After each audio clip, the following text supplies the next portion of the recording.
we're going to start with our 3.1 notes. We started by talking about what a polynomial is. We spent that day kind of looking at different polynomials. We spent yesterday looking at different polynomials. Now we're going to put a name to all these different polynomials. So we're going to start with one you guys may not always consider a polynomial, but that's a degree of 0. When something has a degree of 0, we call it a constant. And its equation does not have any x's in it. Its equation has no x's in it at all. Another way we could have written that equation is 4x to the 0 power. So technically there is an x in there, but the x is to the 0 power, so we don't even write it. Because anything to the 0 power is 1. Well, what does that look like? That looks like just a horizontal line. For this exact function, it'll be a horizontal line at 4, but for any other constant, it could be a horizontal line at any value. So when we see just a horizontal line or we see a function without any x's, it's still a polynomial. It's just called a constant polynomial.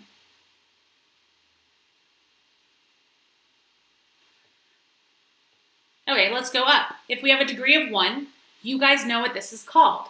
What is a degree of 1 called? And I'll write out some equations. You guys tell me, what's a degree of 1 called?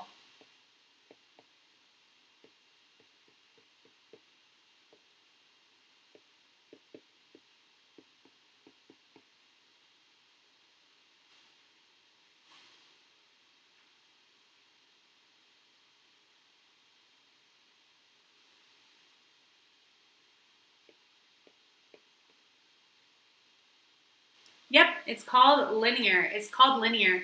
And what I want you guys to notice is that there is this little imaginary 1 right here on the x. There's an imaginary 1, so there is just a power of 1. It's linear.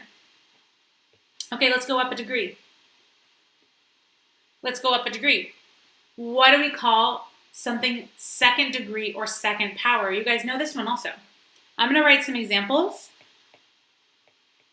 You guys tell me what it's called.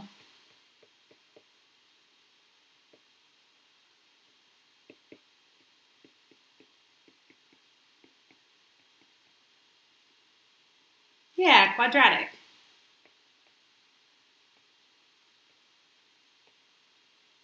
It's called quadratic. So anytime we have something to the second degree, it's called quadratic.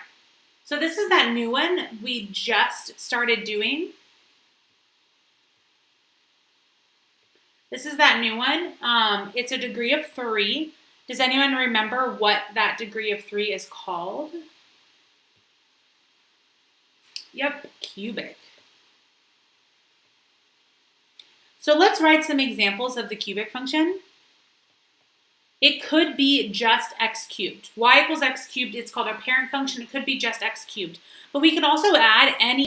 So I could have a plus x squared and then minus or plus a constant at any combination of degrees less than 3. The main idea with all of these is that the highest degree is that 1, 2, 3.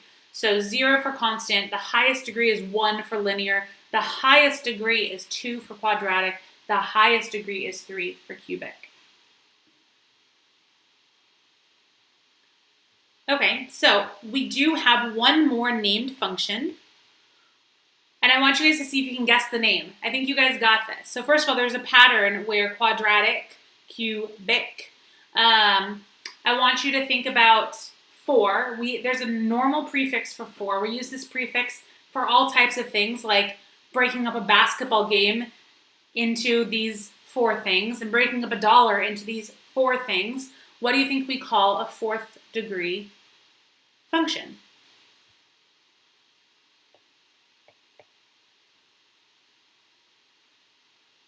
Close, Bailey. Follow the pattern of quadratic and cubic, though. Yeah. Kaylee, you got it. It's quartic.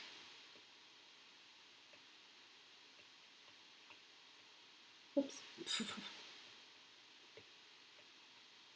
Quartic. So quadratic means 2, cubic means 3, quartic is our 4th. And just like the cubic, our quartic has to have x to the 4th as its very first term It can have a coefficient like 2x to the fourth, 3x to the fourth, negative x to the fourth, as long as x to the fourth is that highest power. And from there, we can view any squareds, cubes, any just plain old x's, anything we want. So I'm going to say, let's say minus x cubed, and feel free to make your own example. You don't have to copy mine. Plus 5x squared minus 3x plus 1. Because that function starts with an x to the fourth, that is the highest power, it is quartic. So, and after this, guys, it just gets boring. We don't have names for anything after this. Anything after that is just called nth degree. So, I need some examples. Choose a number. Choose a number, any number you want greater than 4. Y equals x to the fifth, and we can have any combination of powers less. That is equals negative degree, 67th degree. We're always looking at just the highest power. It does functions. The only difference is that they're not going to be this perfectly horizontal line. They're going to have some sort of slope. So they're going to have some sort of positive slope or some sort of negative slope. We know what quadratics look like too. Chime in, guys. What do quadratics look like?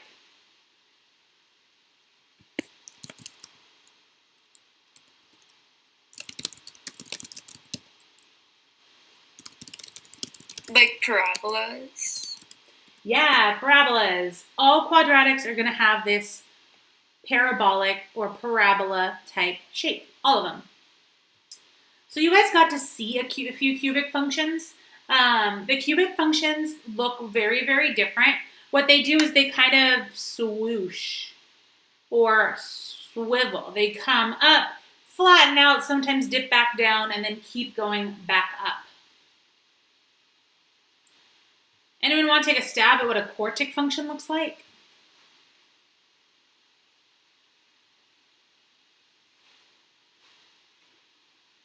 We've never seen them, so if you're wrong, you're wrong. I mean,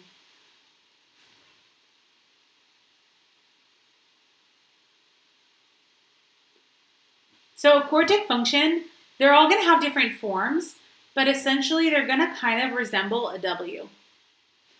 There are going to be different variations of this. Sometimes it'll be flipped upside down. We'll see that today, but it's going to resemble sort of a W shape. Okay, fifth degree. Ooh. Fifth degree is going to look like this.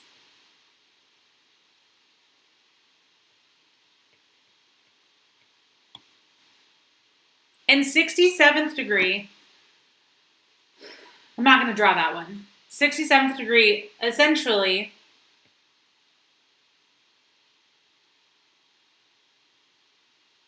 would look something like that.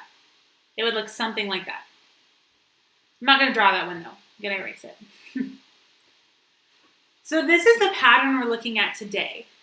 We spent the last few days understanding the degree, like if we saw 1, 2, 3, what that meant, and the name. We were attaching names like cubic to it on Tuesday, and we've been looking at the equations, but now I kind of want to focus on this column. Like, what is the graph going to look like? What is the graph going to look like? And believe it or not, we can predict what the graph is going to look like just based on this information over here. Just based on the degree and what type of function it is. So we're going to move to the 3.3 notes right now. So this is it for the 3.1. I'm going to give you guys just a moment to make sure you've got this copied down and then open up your 3.3 notes.